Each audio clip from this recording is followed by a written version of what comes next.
욥기 34장 2절로 9절까지 말씀을 함께 보겠습니다. 네, 욥기 34장 2절부터 같이 읽습니다. 2절입니다. 지혜 있는 자들아 내 말을 들으며 지식 있는 자들아 내게 귀를 기울이라.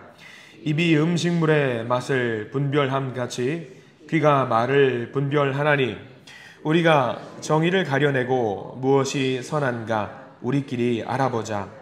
욥이 말하기를 내가 의로우나 하나님이 내 의를 부인하셨고 내가 정당함에도 거짓말쟁이라 하였고 나는 허물이 없으나 화살로 상처를 입었노라 하니 어떤 사람이 욥과 같으랴.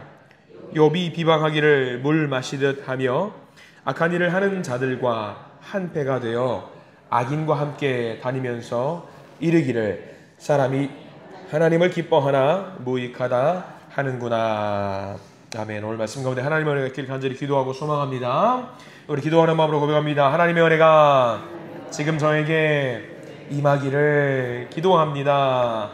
아멘. 옆 사람 축복하면서 하나님의 은혜가 지금 여러분에게 임하기를 기도합니다. 복된 하나님의 은혜가 넘치는 복된 날이 되시기를 간절히 기도하고 소망합니다.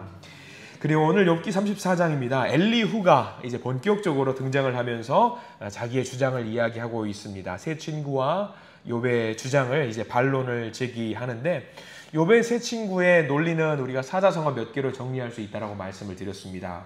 인과응보라든가 권선징악이라고 하는 말로 우리가 정리할 수 있다라고 했는데 엘리후는 그게 아니라고 지금 이야기를 하고 있어요. 세상의 이치로 보자면은 세 친구의 말이 맞는 것 같습니다. 그런데 그 말대로 하면은요, 재미있는 상황이 발생을 합니다. 우리 교회에 다니는 분들도 인과응보, 권선징악 어쩌면 좋아하실 수 있는데 만약에 우리가 신앙생활을 인과응보와 권선징악으로 하자면 무슨 일이 발생이 되냐면요, 그 인과응보와 권선징악에 따라서 우리 모두는 하나님이 될 수가 있어요. 그러니까 내가 선행을 하면은 천국 갈 수 있고 내가 악행을 하면은 지옥을 간다라고 하면은요, 우리가 다 하나님이 될 수 있는 거예요. 하나님의 뜻과 상관없는 거잖아요. 내가 착하면 천국에 갈 수 있다라는 거기 때문에 우리가 교회 다니는 사람들, 하나님을 믿는 사람은 인과응보와 권선징악이 맞지는 않습니다. 선행과 악행과 상관없이 가장 중요한 건 이거예요. 선행과 악행과 상관없이 하나님이 택한 백성은 무조건 하나님 나라에 갈 수가 있어요. 주권이 하나님한테 있는 거예요. 하나님이 결정하시면 가는 거예요. 그래서 우리가 가장 중요한 게 뭐냐면요, 인과응보가 아니라 하나님을 믿는 것이 더 중요합니다. 하나님을 믿기만 하면 우리가 하나님 나라에 갈 수 있기 때문에 하나님을 바르게 믿는 것이 굉장히 중요하다라고 할 수 있겠습니다. 그래서 그게 사실 어떤 보면 이제 엘리후의 믿음으로 이제 우리가 넘어가는 과정 중인데요.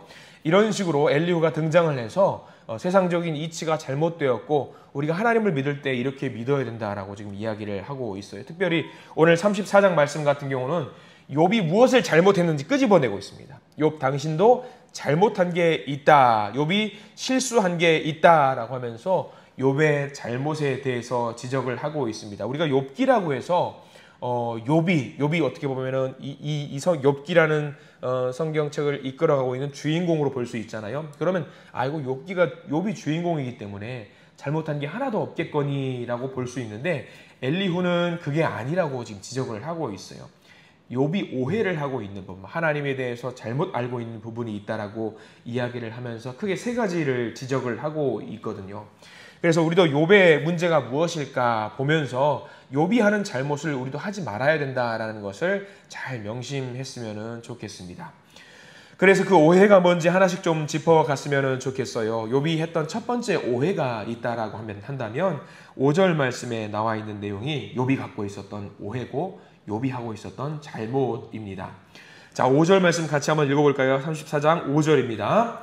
욥이 말하기를 내가 의로우나 하나님이 내 의를 부인하셨고. 아마 이 말씀을 보면서 잘못됐네, 우리 대번에 지적할 수 있을 겁니다. 욥이 말하기를 내가 의로우나 하나님이 내 의를 부인하셨고. 욥은 이렇게 생각하고 있어요. 근데 여러분들 아시죠? 하나님께서 욥의 의로움을 부정하신 적이 있어요, 없어요? 없습니다. 하나님은 오히려 욥이 의롭다고 이야기하면서 사탄 마귀에게 자랑을 하셨어요. 그러니까 욥은 하나님께서는 욥의 의를 부정하신 적이 한 번도 없습니다. 욥이 지금 오해하고 있고 이거를 이제 엘리후가 지금 이야기를 하고 있는 거예요. 당신 오해하고 있다. 하나님은 불의한 분이 아니시다. 불의한 분이 아니시다. 자, 이런 질문을 들어보면은요, 쉽게 이해할 수 있으실 텐데 이겁니다. 내가 병들고 내가 실패하고 내가 다른 사람들에게 욕을 먹으면 하나님이 불의한 분이실까요? 라는 질문을 던지면 아니죠. 아닙니다.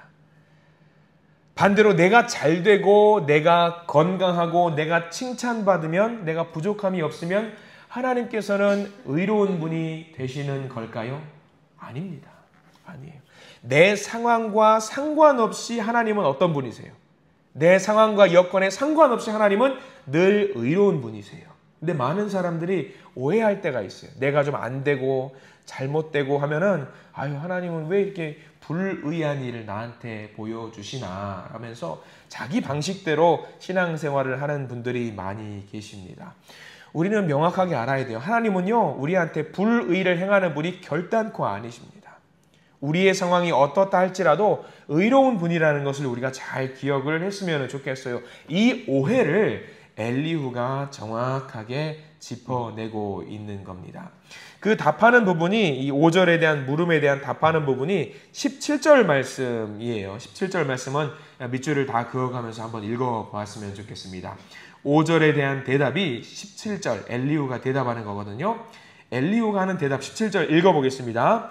정의를 미워하시는 이시라면 어찌 그대를 다스리시겠느냐? 의롭고 전능하신 이를 그대가 정죄하겠느냐라고 답을 하고 있어요. 하나님은 의로운 분이시다.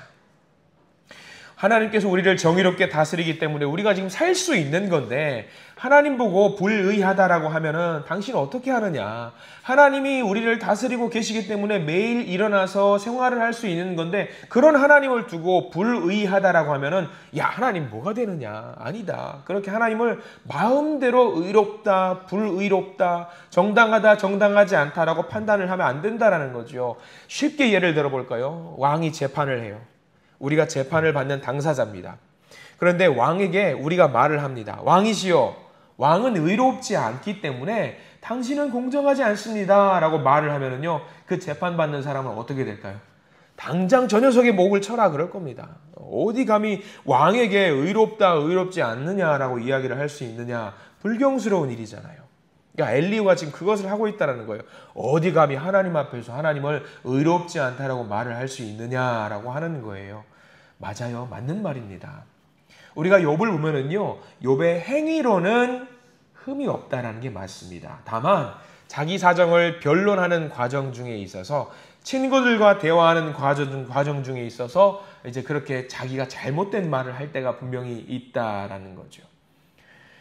우리가 살면서 욥처럼 행위로도 흠이 없어야 될 것이고요. 더 나아가서 힘들고 어려워도 우리의 말과 우리의 마음으로도 실수를 해서는 안 된다라는 이야기 굉장히 중요합니다. 우리에게 경종을 울려주는 이야기예요. 왜냐하면 우리가 살다 보면 너무 힘들고 고통스러울 때 우리가 우리의 입으로도 하나님을 원망할 때가 있더라고요. 하나님 왜 이러세요? 하나님 제게 왜 이러세요? 하면서 하나님을 원망할 때가 있는데 우리가 하나님의 자녀라고 한다면 엘리후의 지적처럼 하나님은 의로운 분이시고 하나님은 우리를 돌보시는 분이시고 앞으로도 의로운 분이실 거고 앞으로도 우리를 지키시는 분이실 거라는 것을 믿고 따라가는 그런 믿음 신앙생활이 필요합니다. 이게 바로 욥이 첫 번째 했던 오해입니다. 이것을 잊지 마시기를 바랍니다. 자, 두 번째 오해입니다. 두 번째 욥이 착각했던 내용이 34장 9절 말씀에 담겨 있습니다. 34장 9절 말씀 같이 한번 읽어볼까요? 9절입니다. 이르기를 사람이 하나님을 기뻐하나 무익하다 하는구나. 무익하다 하는구나. 이게 뭐냐면 하나님 잘 믿고 착하게 살고 하나님께 충성하며 사는 것이 도대체 무슨 소용이냐. 그거예요. 내가 진실하게 하나님 말씀 붙들고 살았고 가난한 자도 도왔고 최선을 다했는데 나에게 돌아온 보상이 뭐냐.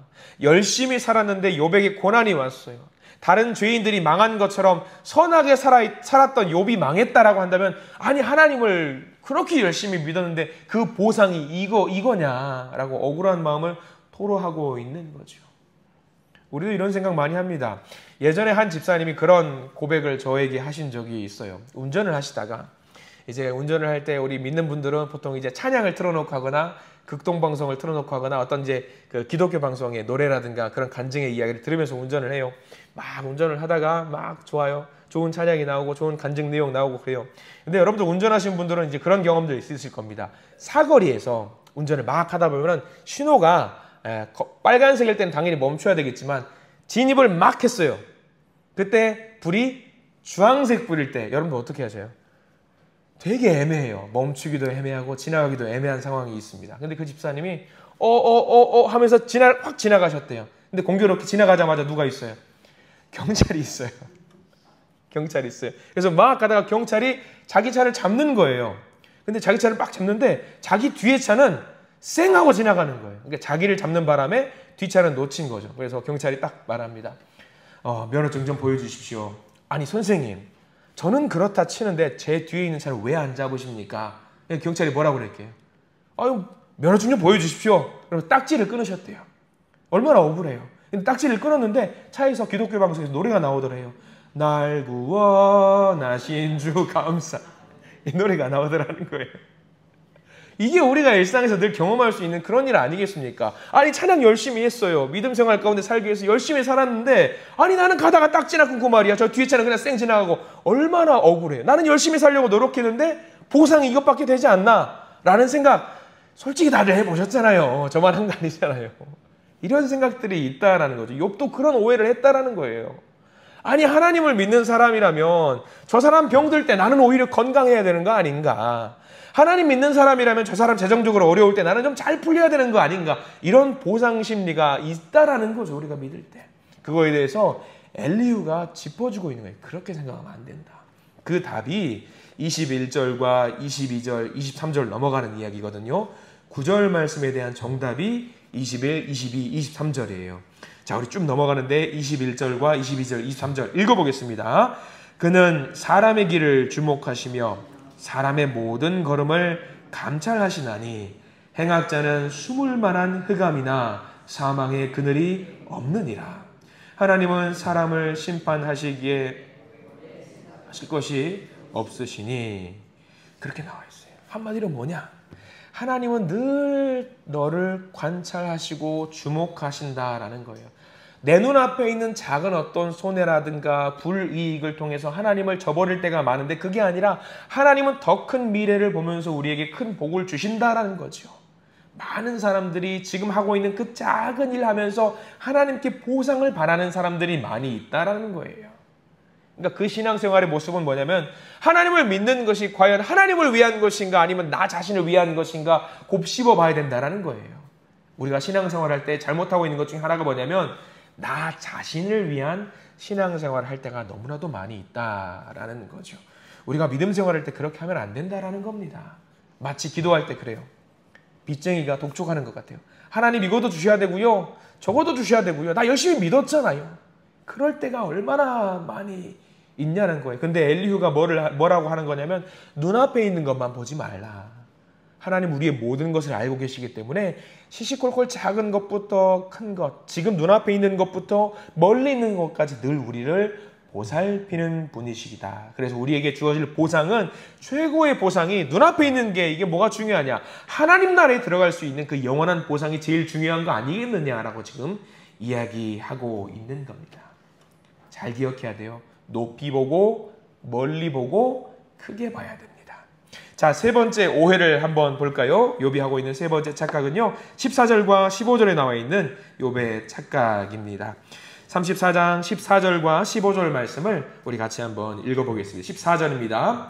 그가 만일 뜻을 정하시고 그의 영과 목숨을 거두실진대 모든 육체가 다 함께 죽으며 사람은 흙으로 돌아가리라. 이건 욥이 뭐냐면 그거예요. 고난 중에 극심한 고난 속에서 야 이제 다 끝났다. 모든 것이 끝났다. 나는 이제 죽는 일만 남았다. 죽는 일만 남았다. 그 이야기를 하고 있어요. 근데 우리가 그런 생각하면 안 된다라는 거예요. 왜냐하면 내가 볼 때는 다 끝났을 수 있어요. 근데 그거는 나의 관점이에요. 하나님 보시기에는 끝난 게 아니에요. 하나님 보시기에는. 사람들은 고난이 마지막이라고 생각하고 최후 끝이라고 생각합니다. 그러나 하나님은 뭐라고 생각하시냐면 그게 끝이 아니라 과정이라고 이야기를 한다라는 거죠. 아직 진행형이에요. 우리가 무능력한 사람들이 볼 때는 희망이 없어 보이고 아이고 이제 다 끝났다. 그래서 많은 사람들이 절망 가운데 빠지거나 힘든 일 빠질 때에 아유 살아서 뭐해 하면서 어떤 사람들은요 안타깝게도 극단적인 선택을 할 때가 있다라는 거죠. 근데 하나님 바라보면서 절망하지 말고 열심히 달려야 된다라는 거예요. 여전히 하나님은 진행형이세요. 우리한테 진행형 과정이에요. 과정이기 때문에 우리에게 주실 소망을 잃지 말아야 한다라고 지금 엘리후가 이야기를 하고 있습니다. 우리도 신앙생활할 때 이렇게 욥처럼 많은 오해를 할 때가 있습니다. 고난의 한가운데 있을 때에 욥과 같이 착각을 하면서 하나님에 대해서 서운해서 우리의 입으로 하나님을 배신하는 말을 할 때도 있고요. 하나님께 서운해할 때도 있고요. 우리가 하나님께 실수할 때가 있습니다. 근데 하나님 다 아셔요. 다 아셔요. 다만 우리는 그런 것들 오늘 욥의 말씀을 통해서 엘리후가 지적을 하는 것처럼 우리들도 갖고 있는 그 하나님, 우리가 갖고 있는 그 오해를 탈탈 털어내실 수 있는 그런 시간 갖기를 소망합니다. 그래서 하나님을 정확하게 알고 더 깊이 위기의 때에 하나님을 더 깊이 의지하시는 우리 모두가 되시기를 주의 이름으로 축원합니다. 기도하겠습니다. 주님 감사합니다. 우리는 살면서 눈앞에 있는 작은 이익과 눈앞에 있는 작은 손해로 말미암아 세상 모든 것을 다 얻은 것처럼 때로는 세상 모든 것을 다 잃은 것처럼 살 때가 있습니다. 그러나 하나님은 여전히 우리를 지키시고 여전히 우리를 빚어가고 계시는 그 과정이라는 것을 깨달아 알게 하시니 감사합니다. 그렇습니다. 하나님은 한결같이 우리를 사랑하시는 그런 분이십니다. 그 과정 중에 때로는 아픔이 있겠지요. 때로는 슬픔도 있겠지요. 근데 궁극적으로 하나님은 우리에게 큰 사랑을 정말 큰 사랑을 부어주신다라는 그 사실을 잘 기억하면서 살아갈 수 있도록 저희들을 인도해 주시옵소서. 오늘 하루 살아갈 때에 역시 큰 은혜와 복을 준비하신 분임을 우리가 알고 나아갑니다. 저희들을 인도해 주시옵소서. 예수 그리스도 이름으로 간절히 기도드립니다. 아멘.